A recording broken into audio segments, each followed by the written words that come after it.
Celotna naložba je vredna 12.500 evrov, v kar pa ni všteto približno 300 udarniških ur, ki so jih opravili člani Črnomaljskega društva upokojencev.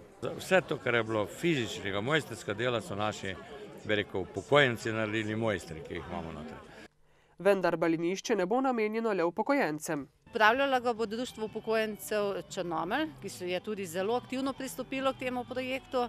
Namenjeno bo pa vsem prebivalcem, tako Črnomlja kot tudi okoliškim.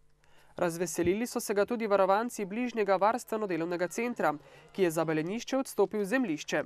Komaj smo čakali tega, da se odpre, ker z športnimi aktivnostmi seveda nekako tudi njihovo stanje, njihovo počutje spodbujamo. V Črnomlju upajo, da bo balinišče dodatna spodbuda za dejavno preživljanje prostega časa vseh generacij. Malo nas je pa strah zaradi tega vandalizma, pa to bomo mogli še določene stvari narediti. Bomo poskušali tudi z varnostno službo. Nikakor namreč ne želijo, da bi balinišče končalo tako kot igrišča v njegovi neposredni bližini. Tukaj igrišča so bila narejena, bila so obiskana, zdaj so žal zapuščena. In ravno s tem otvoritvijo tega balinišča upamo, da je to začetek nekega športno-rekreacijskega parka v Črnomlju. Seveda gre za dolgoročni projekt, saj bo treba zagotoviti denar za ureditev zanemarjenih igrišč in rešiti lastništvo zaraščenega teniškega igrišča, pravi Muceva.